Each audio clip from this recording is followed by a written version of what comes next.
काली राति रे सब बासन फासन धुआ धुई करके रोषेई घर को क्लीन कर सारा पर मोर गोटे कम बाकी रही जाइला सेटा हूँ भात ओह्लैवा कपड़ा गुड़ाक आउ धोई नी कहीं सका धोबी राति बेसी समय पानी है ना मत सब एक तो मत ठंडा जमार छाड़ूनी से बेसी भी पानी है सका फुटे पूरा करे मु कपड़ा सफा कला सांग मैंने एमती ही कपड़ा सफा करे मैंने सर्फ पकई दिए पानी टाक भल भाव फुटे देकी किसी समय पर धुआ धुई करे कहीं रोषेई सब जिन अटा गुंड आउ पेज फेज सब लगी जाए ना तो मुझे सबुदिन तो धुएनि 3 दिन को थरे एमती करके ही धुए तो काली ये खुशी बापा जो आनी संध्या बेले राशन जिनस सब पनीपरिया मुझे जमा सजेक रखी नी तो संध्या बेले को आनी ना रोषेईबास कल मो टाइम पड़ेगा रोषेई घर सफाशुए जानते तो खुशी माँ तो घर 3-4 थर पानी से ढाली चलती से गुटा कम करते करते टाइम हो गला तो से सांग मैंने राति रखिपारे साइज करके सका भाविली उठिले ये 2टा काम आग करी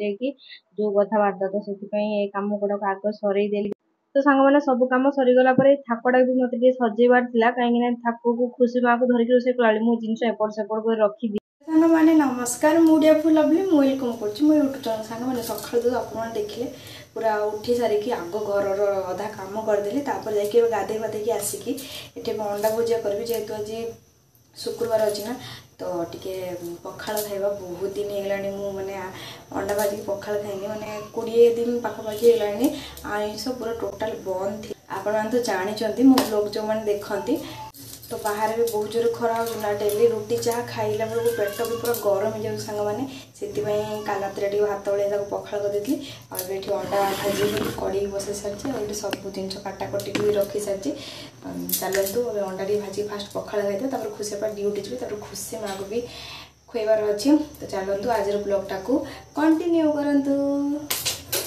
तो सांग मैंने ये अंडा भाजा मुझे आसीगली आठी देखो टमाटो पकईकि अंडा भुजिया करमर अंडा भुजिया है मैंने टमाटो ही पकईकि अंडा भुजिया कराए तो ये टमाटो टिके सीझी आसला तो मुझे अंडा को भांगी दूचे अंडा अंडा गुड़ाक ना सांग मैंने खरा दिन है मैंने केमती गोटे हो जाऊँ तो घरे अंडा भी से रखुनी मैंने दुकान ही नगद किणिक ही करुचे कारण राति खुशी आप किणिक आनते 10टा 10:30 राति दुकान किणिक आने तबे सकाळु मुझे अंडा भुजिया करुच्ची खुशी बापा भी गाधेया जाए खुशी माँ भी एपटे उठी पड़लानी भी देखुची एपटे अंडा भुजिया भी करुच्ची कहीं जदि टिके नजर हटेदेवी ना सी किसी भी कांड करदेव कि पानी ढालदेव कि कौन करदेव एबे जस्ट ही पानी पूरेकी आसना से देखी तो सेटा से सांगे सांगे ढाई ढुला देव एटी अंडा भुजिया फास्ट करनेबी खाइबा बसेबी सांग मैंने तो अंडा भाजी सारे सांगे सांगे एटी सुजी करी सेठी भी कड़े रेडी कर रखी मु तो सांग मैंने हाथ हाथ काम न कले ना तो मत ही डेरी हो जाए कहीं देखो ये अंडा भाजुची ना जब सांगे सांगे सुजीटा न करी खुशी आप पलैजे आ खुशी कहे मत धरिकी ही मामा रोषे कर तो सांग मैंने कथार जे हाथ को हाथ जोड़िकी कामटा कले ही जल्दी कामटा सर से भाया एटी देखो अंडा भुजिया करदेली मुझे जगी था खुशी आप आसते गाधेकी मु पखाड़ खाई था तो से टाइमटा मोर पड़े जाता मुझे भाविली कि से भीतर भी सुजीटा भी करनी सांग मैंने देख तो सांग मैंने हाथ को दी हाथ जो कथाटा मुझे कहली से सत कथाटा कहीं आगु मुझे जमार भी एमती नी आगु मुझे आपण सहित मो लाइफ रो किसी कथा आप सेयार करी देखो जमीक भी अंडा भाजी देली सांगे सांगे सुजी बसई देली जदि मु खुशी बापा को जगी था ना तो निहाती मत लेट होता से कहली कि सी आसला भितर मोटे सुजीटा भी करनी आम खाइला भी तो सुजीटा ठंडा भी हो तो मुझे सांगे सांगे खुशी माँ को खुए भी पारि खाई सारा कहीं सी एबे भी उठी ना से जो उठले जल्दी जल्दी खाइनी तो सांग मैंने से कहली कि ये सुजीटा करके रखिदेकी जाए तापर जाकि आम पखाड़ खाइबू खुशी बापा तो ड्यूटी पलि जाए तो सांग मैंने मो लाइफ रे आगुरी मु बहुत किछि अलसपण देखई नेथली कहीं आगुरी ना मुझे किसी भी जानी नी कि माने ए काम करा जाए से काम करा जाए एक मोर लव मैरेज होती ना बहुत छोट बेलू बाहा तो मत एत जिनस किसी जाना ना कि सका उठले या खिया हम सका उठले या करा तो मत सब किसी भी मोर नॉलेज नथिला तो मुझर जमती कि सका लेट रे उठे बाहाघर पर लेट रे उठबी तो खुशी आप से ड्यूटी बाहर की पलैबे मोर तो आदत अच्छी चाह बिस्कुट खाइबार तो मुझे चाह बिस्कुट खाई रही जाए आउ ठीक खुशी आप आसला बेलू मो रोषे भी सरी न कहीं मुझे अलसई थी ना अलसई माने मत एत भल भाव रोषेबास जना नहीं रोषेबास जना था कि भात डाली आलू भजा आलू भर्ता छड़ा कौन जिन मत जना ना आटा भी 3 घंटा मत लगे भात डाली आलू भजा करने 3 घंटा लगे तो आपण मैंने जापे केते अलसई थी अलसई थी ना कौन थी तो मुझे कहीपरि कि मत सत कथा मत कि सका उठले एमती रुटी फुटी करके खा हम कि एमती कौन कि आम गाँव में सका उठले तो बड़ा तरकारी आणिकी दुकान खाई दियो ନହେଲେ ଚାହା ବିସ୍କୁଟ ଖାଇଦିଏ। ଏମିତି ଥିଲା ମୋ ଝିଅ ବେଳର କିଛି ସିଚୁଏସନ୍। ତ ସେଥିପାଇଁ ମୁଁ କିଛି ଏମିତି ଜାଣିପାରୁନଥିଲି କି ଏମିତି କରାଯିବ ସେମିତି କରାଯିବ। ତ ସାଙ୍ଗମାନେ ସେଥିପାଇଁ ମୁଁ ଜମାରୁ ବି କୌଣସି ଦିମାଗ ବି ଲଗେଇ ନଥିଲି। ବାହାଘରର ପରେ ନିଜେ ନିଜକୁ ଚେଞ୍ଜ କରିବି ବୋଲି ଭାବିଲି, କାହିଁକିନା ସେତେବେଳକୁ ବହୁତ ଲେଟ୍ ବି ହେଇଯାଇଥିଲା ମୋତେ। ମୁଁ ଜମାରୁ ମାନେ ଘର ସଜେଇବା ରୋଷେଇବାସ ଏଗୁଡ଼ା ମୋତେ ଜମାରୁ କିଛି ବି ଜଣା ନଥିଲା ସାଙ୍ଗମାନେ। ଏବେ ଟାଇମ୍ ଆସିକି ହେଇଗଲାଣି 10ଟା। ଆଉ ଏବେ ଖୁସି ମାଆକୁ ଗାଧେଇ ଦେଲି, ଆଉ ତାକୁ ସୁଜି ଖୁଆଇ ନେଲି, ତାପରେ ଗାଧେଇ ନେଲି। ମୋ ମଥାରୁ ଟିକିଲି କାଢ଼ିକି ଖାଇଯାଇଛି ସିଏ। କ'ଣ ମା ମୋ ଟିକିଲି କାଇ ଘରେ। ହଉ, ତ ଏବେ ଖୁସିର କାମଟା ସରିଗଲେ ଯାହା ହଉ, ଏବେ ଯାଉଛି ମୁଁ ଦ୍ୱିପହର ଖାଇବା ବନେଇବି। ଖୁସି ବାପାଙ୍କୁ ଫୋନ୍ କରିବି, ଦେଖିବା ସେ କ'ଣ ଆଣିବେ ରୋଷେଇ ପାଇଁ।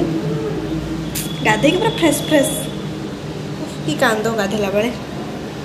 ତ ସାଙ୍ଗମାନେ ଦେଖନ୍ତୁ, କାଲି ଖୁସି ବାପା ଯାଇଥିଲେ ମାନେ ପନିପରିବା ଆଣିବା ପାଇଁ, ଆଉ ଆମ୍ବ ଆଣିଥିଲେ ଆଉ ମକା ଆଣିଥିଲେ। ସେ ଭିତରେ ଆଉ ଆମ୍ବ ମକା ତ ମୋର ବହୁତ ପସନ୍ଦ। ତ ଏତେ ବଡ଼ ବଡ଼ ମକା ଦେଖି ଭାତ ବସାଇବା ପାଇଁ ଯେଉଁ ଯାଉଥିଲି ଲାଇନ୍ ପଳେଇଗଲା ନା, ମୁଁ କହିଲି ଦୁଇଟା ମକା ସିଝେଇ ଖାଇଦେବ। ଆଉ ତମେ ଖାଇବ, ଖୁସି ବି ମକା ଖାଇବ। ତମେ ଖାଇବ ଖାଇବି ମକା ଖାଇବା। ମକା ଖାଇବା ତ ମକାଟା ନା ବହୁତ ବଡ଼ ବଡ଼ ଅଛି। ମୁଁ ତମକୁ କାଖେଇକି ଛଡ଼େଇ ପାରିବିନି, ତମେ ଟିକେ ଓହ୍ଲି ଯାଅ। ଏଇଠି ଠିଆ ହଉ, ତାହେଲେ ଏଇଠି ଠିଆ ହୁଅ। ହଁ ଏଇଠି ଠିଆ ହଉ, ମୁଁ ଛଡ଼ଉଛି। ଏପଟେ ଠିଆ, ଏପଟେ ଏଇଠି ଠିଆ ହବ ହେଲା। ଦେଖ ମୁଁ କେମିତି ଛଡ଼ଉଛି, ପାଇପ୍ରେ ଲାଗନ୍ତିନି।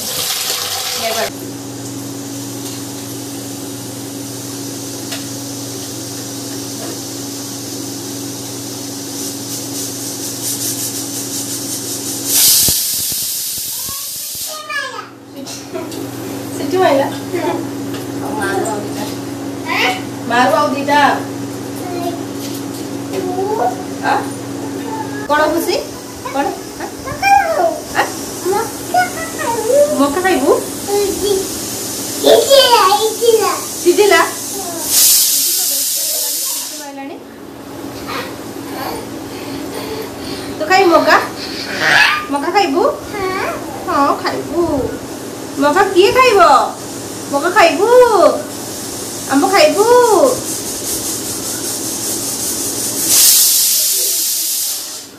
ଆଉ ଦିଟା, ଆଉ କେତେଟା? ଆଉ କେତେଟା?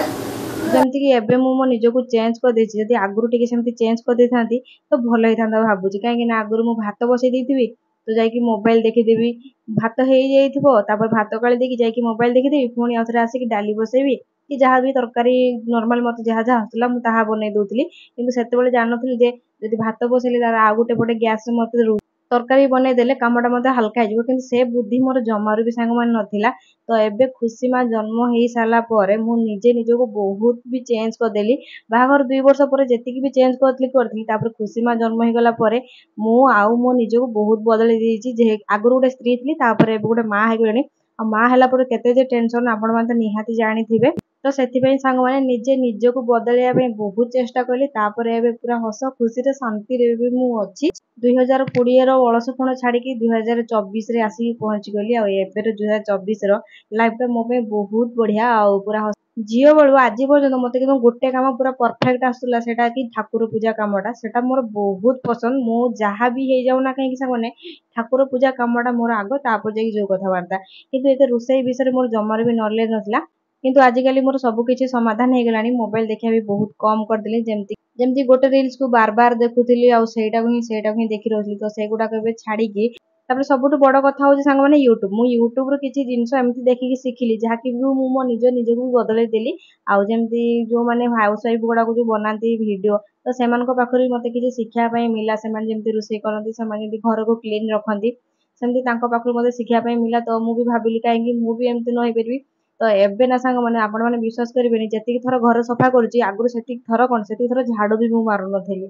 ହଁ ଏ କାମ ପରେ କରିଦେବି, ଆଉ ଟିକେ ଯାଉ, ଏମିତି କହି ମୁଁ ପୁରା ମାନେ ମୋବାଇଲ ନିଶା ମୋତେ ଏତେ ଧରି ଯାଇଥିଲା କି ମୁଁ ଜମାରୁ କୌଣସି କାମ କରିବାରେ ମୋର ମନ ହିଁ ଲାଗୁନଥିଲା। କରୁଥିଲି କିନ୍ତୁ ଯୋଉ କାମଟା ସାଙ୍ଗେ ସାଙ୍ଗେ ହେବା ଦରକାର ସେଇଟା କିନ୍ତୁ ମୋର ଘଣ୍ଟାଟେ 2 ଘଣ୍ଟା ପରେ ହଉଥିଲା। ତ ଆଜିକାଲି ମୋର ସବୁ କାମ ଠିକ୍ ଟାଇମରେ ବି ହେଇଯାଉଛି। ଆଉ ପାଖରେ ଗୋଟେ ଛୁଆ ବି ହେଇଗଲାଣି ନା, ଆଉ ଏତେ ଅଳସପଣ ବି ମୋର ନାହିଁ। ଆପଣମାନେ ତ ଯୋଉମାନେ ମୋ ବ୍ଲଗ ଦେଖୁଥିବେ ନିହାତି ଜାଣିପାରୁଥିବେ ଆଉ ମୁଁ ଦିନ ଯାକ କେମିତି ଖୁସିକୁ ଧରିକି କାମ କରୁଛି ଆଉ ଘରଟା ଦିନକୁ କେତେଥର ସଫା କରୁଛି ଆପଣମାନଙ୍କୁ ତ ମୁଁ ପୂର୍ବ ଭିଡ଼ିଓରେ କହିସାରିଛି। ତ ସାଙ୍ଗମାନେ ଛୁଆ ହେଇଗଲା ପରେ ନା ସବୁ ସ୍ତ୍ରୀ ଲୋକ ଗୁଡ଼ାକ ବଦଳି ଯାଆନ୍ତି, ଏହା ସତ କଥା। ବିଶେଷ କରି ମୋ କଥା ମୁଁ କହୁଛି, କାହା କଥା କଣ କହିବି, ମୋ କଥା ମୁଁ କହୁଛି। ମୁଁ କିନ୍ତୁ ବହୁତ ବଦଳି ଯାଇଛି। ଦେଖନ୍ତୁ ସକାଳୁ ଉଠିଲେ ମୁଁ ଖୁସି ବାପାଙ୍କୁ ଖାଇବାକୁ ଦିଏ ଯାହା ବି ହେଲେ ବନେଇକି, ଆଉ ଯାହା ହଉ କି ତା ମୋର ଗାଧେଇବା ଟିକେ ଲେଟ୍ ହେଇଯାଏ କିନ୍ତୁ ତାଙ୍କ ପାଇଁ ଆଗ ମୁଁ ଖାଇବା ବନେଇଦିଏ ତାପରେ ଯାଇକି ଗାଧେଇ ଯାଏ। ତ ଖୁସି ମା ପାଇଁ ବି ଖାଇବା ବନେଇକି ରଖିକି ଯାଏ। ତ ଆମେ 2 ଜଣ ରହୁଥିଲୁ ଆଗରୁ ବୋଲି ମତେ ଏତେ କିଛି ମାନେ ଇଏ ଲାଗୁନଥିଲା। ମୁଁ କହିବି ହଁ ଏ କାମ ଏବେ ହେଇନି ଆଉ ଟିକେ ହେଲେ ହେଇଯିବ, ତ ଏଇଆ ଭାବିକି ମୁଁ ରହିଯାଏ। କିନ୍ତୁ ଏବେ କଥାରେ ଅଛି ନା କାଲିକା କାମ ଆଜି କର, ଆଜିକା କାମ ଏବେ କର। ସେଇ ସିଚୁଏସନ ମୋର ଏବେ ହେଇଛି। ମୁଁ ଯୋଉ କାମ କରେ ସାଙ୍ଗେ ସାଙ୍ଗେ ହିଁ କରିଦିଏ। ଆଉ ଜାଣିଛି ତ ମୋ ଝିଅଟା ଟିକେ ବଦମାସ ବୋଲି, ତ ମୁଁ ସେଥିପାଇଁ ଟାଇମ ବାହାର କରିକି ସବୁବେଳେ ଆଗୁଆ ରୋଷେଇ କରିଦିଏ। ଆଉ ଏବେ ନା ଆଗରୁ ଖୁସି ବାପା ଖାଇବା ପାଇଁ ଗୋଟେ ବେଳେ ଆସନ୍ତି, ତ ମୋ ରୋଷେଇ ସେତେବେଳକୁ ସରିନଥାଏ, 1:15 1:20 ଏମିତି ହେଇଯାଏ। ତ ସିଏ ମତେ ୱେଟ୍ କରିକି ରୁହନ୍ତି କିନ୍ତୁ କିଛି କେବେ କହିନାହାନ୍ତି ଆଜି ପର୍ଯ୍ୟନ୍ତ କି କାହିଁକି ଲେଟ୍ ହେଲା। ସେ ଜାଣନ୍ତି ଯେ ମୋର ବହୁତ ଛୋଟ ବୟସରୁ ବାହାଘର ହେଇଯାଇଛି, ଆଉ ତାପରେ ମୁଁ କିଛି ଜାଣିନି, ତାକୁ ବି ଜଣା ଥିଲା ସେଇ କଥା। ତ ସେ ମତେ ସବୁବେଳେ କେବେ ବି ଗାଳି ଫାଳି ବି କରନ୍ତିନି। ତ ଏବେ ସାଙ୍ଗମାନେ ବିଶ୍ୱାସ କରିବେନି, ତ ଏବେ ଖୁସି ବାପା ନିଜେ ମତେ କହୁଛନ୍ତି ତମେ ବହୁତ ବଦଳି ଯାଇଛ ଆଉ ଆଗ ଅପେକ୍ଷା ଏବେ ଆଉ ନାହିଁ। ତ ଖୁସି ବାପା ମତେ କହିଲେ କି ତମେ ପରଫେକ୍ଟ ହାଉସ ୱାଇଫ ଭଳିଆ ଏବେ ହେଇଗଲଣି। ଆଗରୁ ଯେମିତି ମାନେ ପୁଅ ପିଲା ଭଳିଆ ହଉଥିଲ, ଏଟା କରିବିନି ସେଟା କରିବିନି, ତ ଏବେ ପୁରା ଝିଅ ପିଲା ଯେମିତି ରୁହନ୍ତି ସେମିତି ହିଁ ରହୁଛ। ସିଏ ବି ଯେଇ କଥାଟା କହିଲେ ନା ମୁଁ ବି ସେଇ କଥାରେ ଏକମତ ହେଇଗଲେଣି ଏବେ। ତ ଏବେ ସାଙ୍ଗମାନେ ବିଶ୍ୱାସ କରିବେନି, ଖୁସି ବାପା ଡ୍ୟୁଟିରୁ ଖାଇବା ପାଇଁ ଆସୁଛନ୍ତି 12:30ରେ, କିନ୍ତୁ ମୋର ରୋଷେଇ ସରିଯାଉଛି 12ଟା ପାଖାପାଖି ସରିଯାଉଛି। ଖୁସିର ଖାଇବା ବନେଇକି ଆମ ଖାଇବା ବନେଇ ସାରିକି ବାସନ ଫାସନ ମାଜି ସାରିଲା ପରେ ତାପରେ ବି ମତେ ଟାଇମ ବଳୁଛି ଆଉ ଖୁସି ମାକୁ ଖେଳିବା ପାଇଁ ମୋ ପାଖରେ ବହୁତ ସାରା ଟାଇମ ଅଛି। ଆଉ ସେଇ ଟାଇମ ଭିତରେ ହେଲେ ବି ମୁଁ ନୂଆ ନୂଆ ୟୁଟ୍ୟୁବର ମାନଙ୍କୁ ବି ଦେଖେ ଆଉ ତାଙ୍କ ପାଖରୁ କିଛି କିଛି ଶିଖେ। ତ ସାଙ୍ଗମାନେ ଆଜିର ବ୍ଲଗଟା ଆପଣମାନଙ୍କୁ କେମିତି ଲାଗିଲା ମତେ ନିହାତି କମେଣ୍ଟ କରି କହିବେ। ଆମ ମା ଝିଅର ଲାଇଫଷ୍ଟାଇଲ ଆଉ ଆମ ବ୍ଲଗ କେମିତି ଲାଗୁଛି ମତେ ନିହାତି କମେଣ୍ଟ କରିବେ। ଆଉ ଚ୍ୟାନେଲରେ ଯୋଉମାନେ ନୂଆ ଅଛନ୍ତି, ଭିଡ଼ିଓ ଯଦି ପ୍ରଥମ ଥର ପାଇଁ ଦେଖୁଥାନ୍ତି ତାହେଲେ ନିହାତି ଲାଇକ୍ କମେଣ୍ଟ ସେୟାର ସବସ୍କ୍ରାଇବ କରିବା ପାଇଁ ଜମାରୁ ବି ସାଙ୍ଗମାନେ ଭୁଲିବେନି। ଆପଣଙ୍କ ଛୋଟ କମେଣ୍ଟ ମତେ ବହୁତ ଖୁସି କରୁଛି ଏ ଭିଡ଼ିଓ ବନେଇବା ପାଇଁ। ତ ଆପଣଙ୍କର ଗୋଟେ ସବସ୍କ୍ରାଇବର ଗୋଟେ କମେଣ୍ଟ କଲେ ନା ମତେ ବହୁତ ଖୁସି ଲାଗେ। ଆଉ ଏମିତି ତ ଆଜିକାଲି 100 200 ଯୋଉ ଭିଉ ଯାଉଛି ନା, ମୁଁ ସେଥିରେ ବହୁତ ଖୁସି। ତ ସାଙ୍ଗମାନେ ଭିଡ଼ିଓଟାକୁ ଏଇଠି ରଖୁଛି, ଆଉ କାଲି ପାଇଁ ଏଠି ବିରି ଆଉ ଚାଉଳକୁ ବତୁରେଇକି ରଖି